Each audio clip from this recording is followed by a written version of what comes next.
Hello, everybody. Hello, everybody, and welcome to another weekly edition of Expert Online. My name is Sophia. I'm the digital marketing manager at Internet Vikings, and I'm glad to be your host today.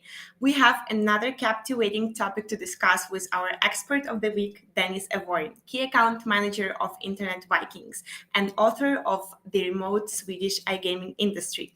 Welcome, Dennis. To see you today. All live from Stockholm here. How are things in Kiev?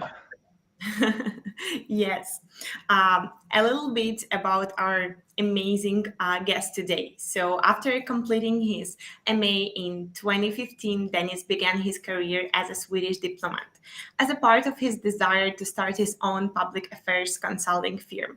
Dennis relocated to Malta, where iGaming industry began to lure him in. In 2019, he combined his strategic communication skills to author the official history book of the Swedish iGaming industry, titled The Remote Swedish iGaming Industry. He joined Internet Vikings in 2019 and has since returned to Sweden, when he has achieved and exceeded a number of goals and targets. And this actually is wow. We have some exceptionally talented and accomplished members of our team here at Internet Vikings. And I'm sure you are itching to hear what Dennis has to share with us today.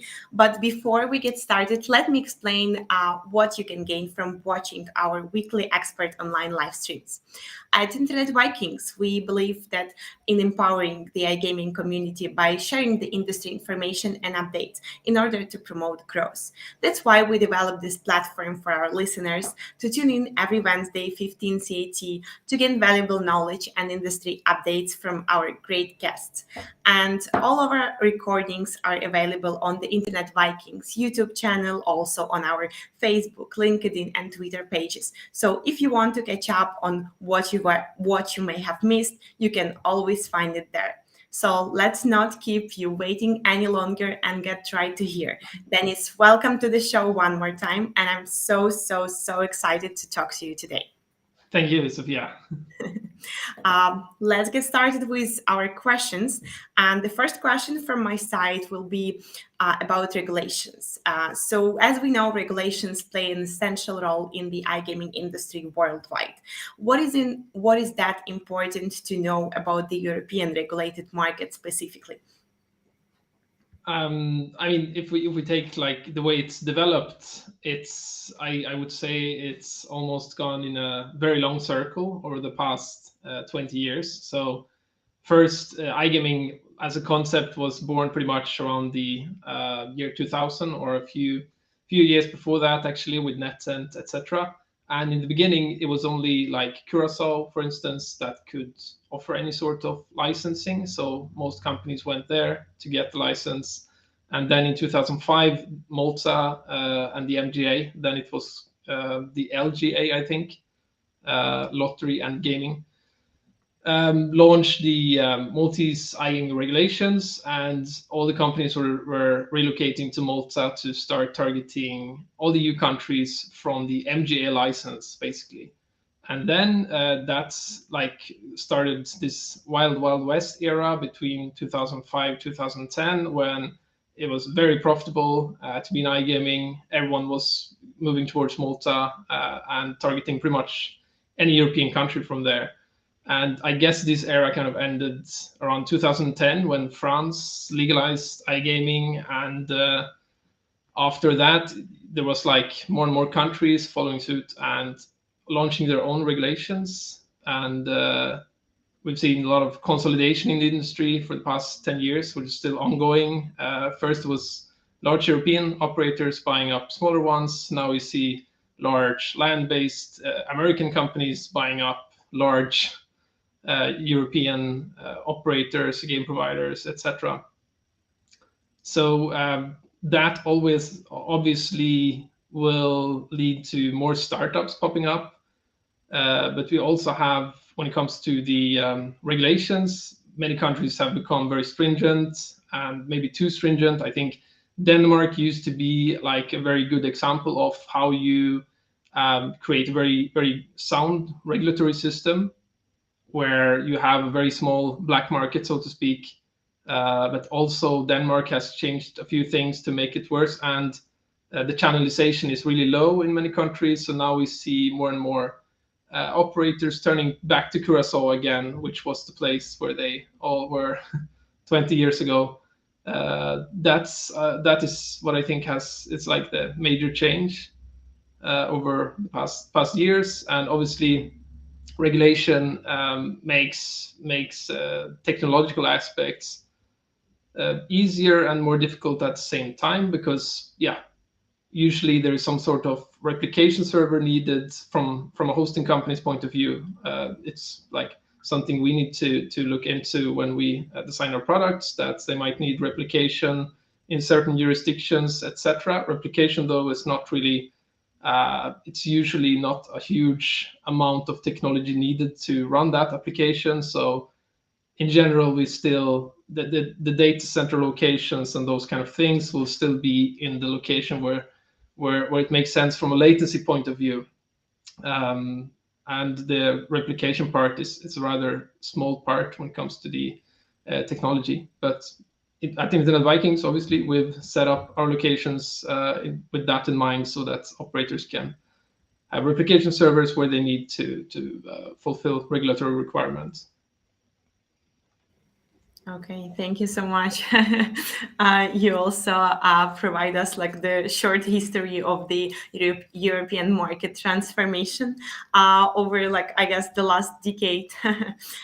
What would you say that were the most significant changes and improvements, and how did they, I don't know, impact the industry in general?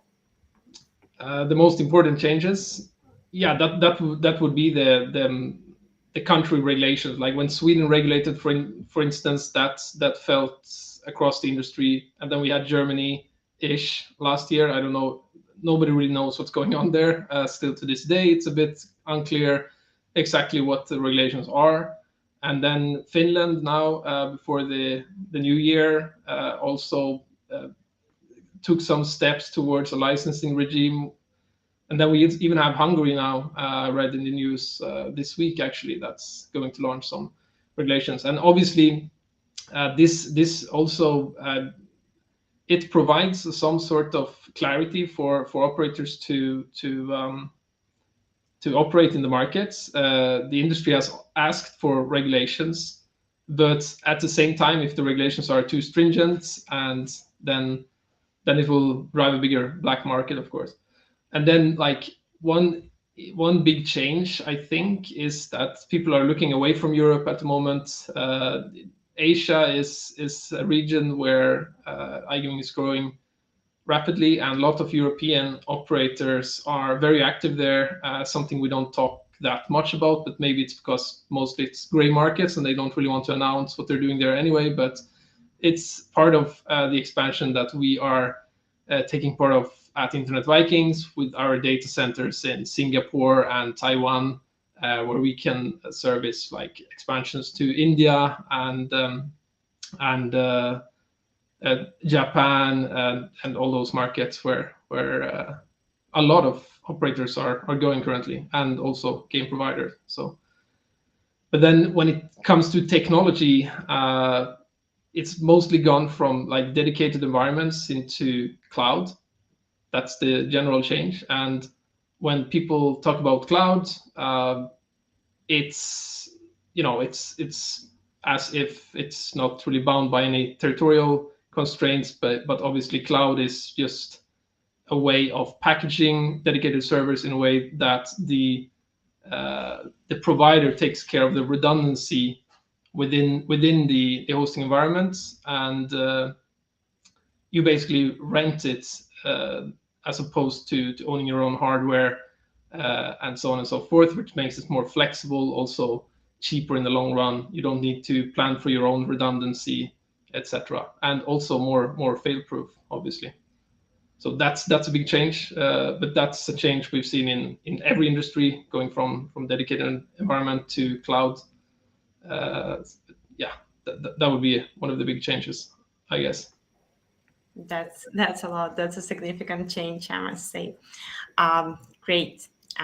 Swedish companies have for the past 20 years been among the world's most innovative to online gaming. And you also authored the history book, The Remote Swedish iGaming Industry, as I already mentioned in the introduction. Could you please share some words with us about it? Yeah, basically, when I first came to Malta, as you mentioned during the introduction, I came from diplomatic background, and then I was running my own company as a consultant, and then I was mostly engaged with uh, lobbyism and like policy work for think tanks, these kind of things. And Malta was just interesting for me because took my master degree in Italy, and I wanted to stay in the Mediterranean region. And then I was thinking, okay, where can I find a good environment to live in? Because Italy is rather it's not really easy to integrate there as a foreigner in the same way. So I was looking at Malta, Cyprus, or maybe Israel, and it fell on Malta. And when I was in Malta, I was gradually dragged into the iGaming industry.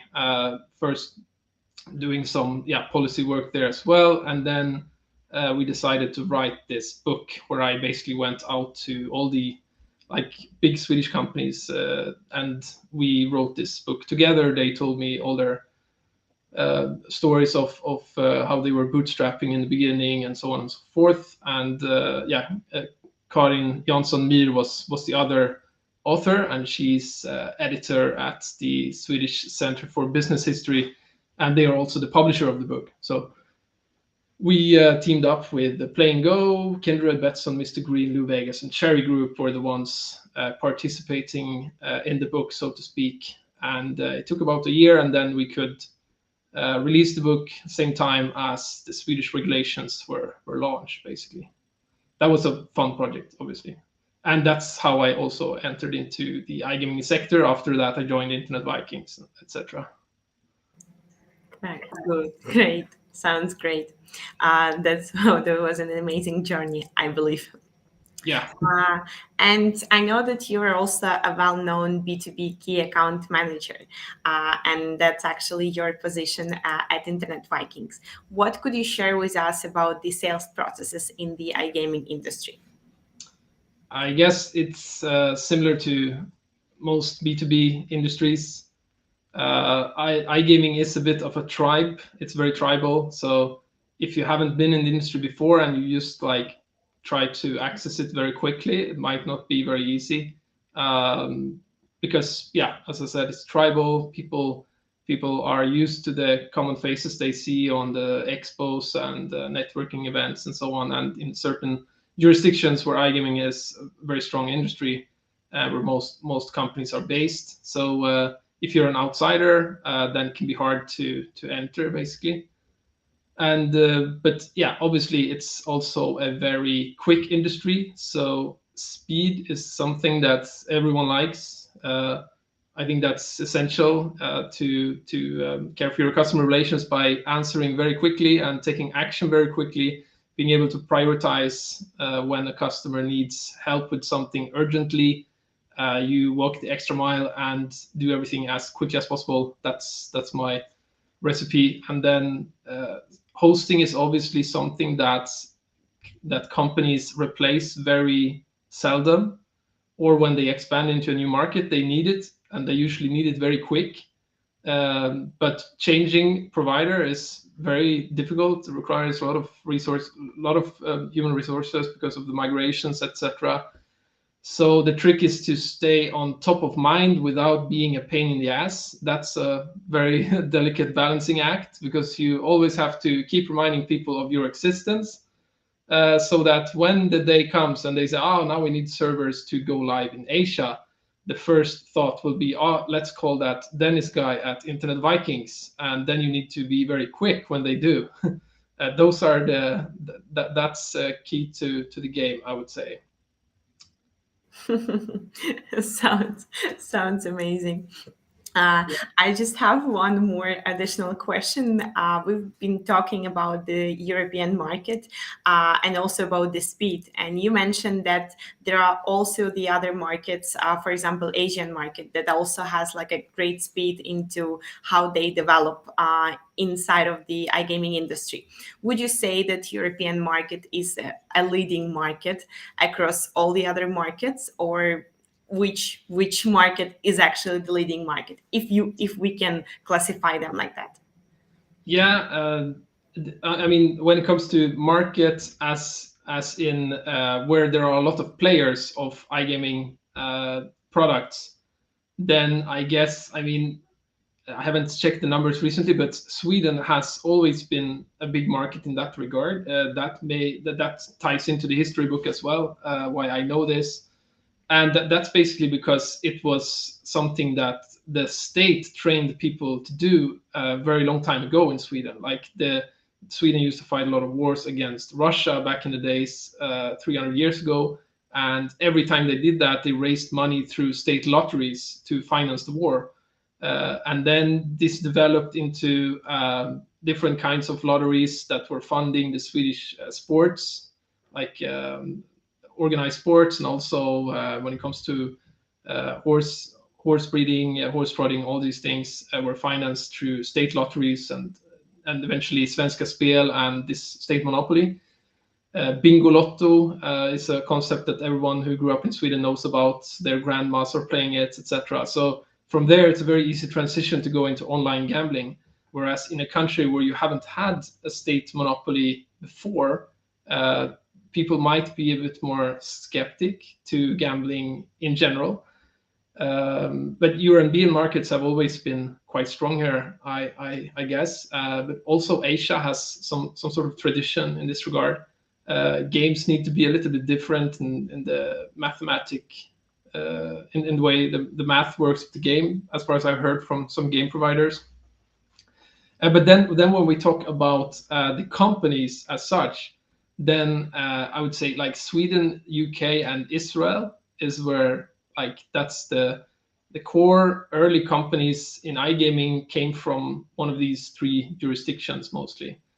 And yeah, land-based, obviously you have United States, where it's always been very strong presence. So yeah, that would be my.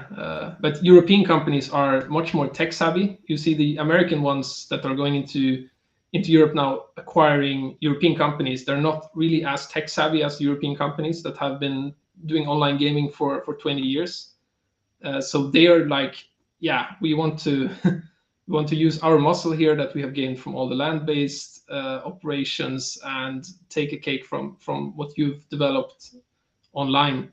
And I think it's going to be quite interesting to follow how that will develop, and especially how online gaming will develop on the US markets now when more and more states are regulating there.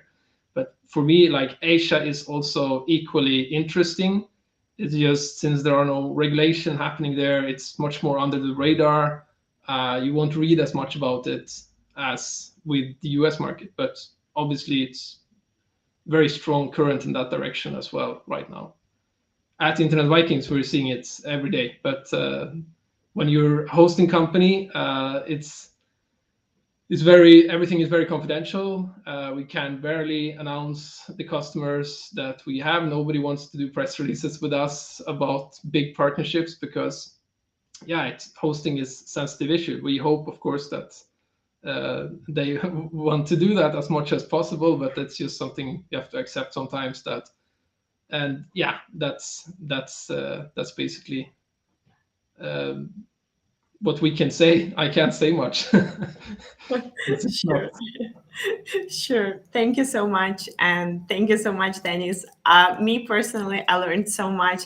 And I'm sure our listeners also learned some new information today about the European iGaming market. Thank you for interesting discussion and sharing your expertise with us. And please, for our audience, feel free to leave your comments, maybe questions. I'm sure Dennis would love to answer them. Post the live stream in the comments. So make sure, if you have any questions, just write them down and we'll gladly come back to you. And I was just wanted to announce that next week I'll be joined by Internet Vikings project manager to discuss how Internet Vikings cultivate its customer-oriented principles. And on February 23rd, we'll host an all-new webinar Q&A session with our trusted iGaming experts, Richard Wikström, Jasper Karbrink, and Ilana Kvakova. This will be an incredible opportunity to engage and seek answer to help you to advance in the US iGaming realm. Because of the number of questions is actually limited, very limited, we'll just have 1 hour. Remember to sign up and submit your questions ahead of time to make sure you don't miss out. See you next week, same time, same place. Thank you so much. Thank you.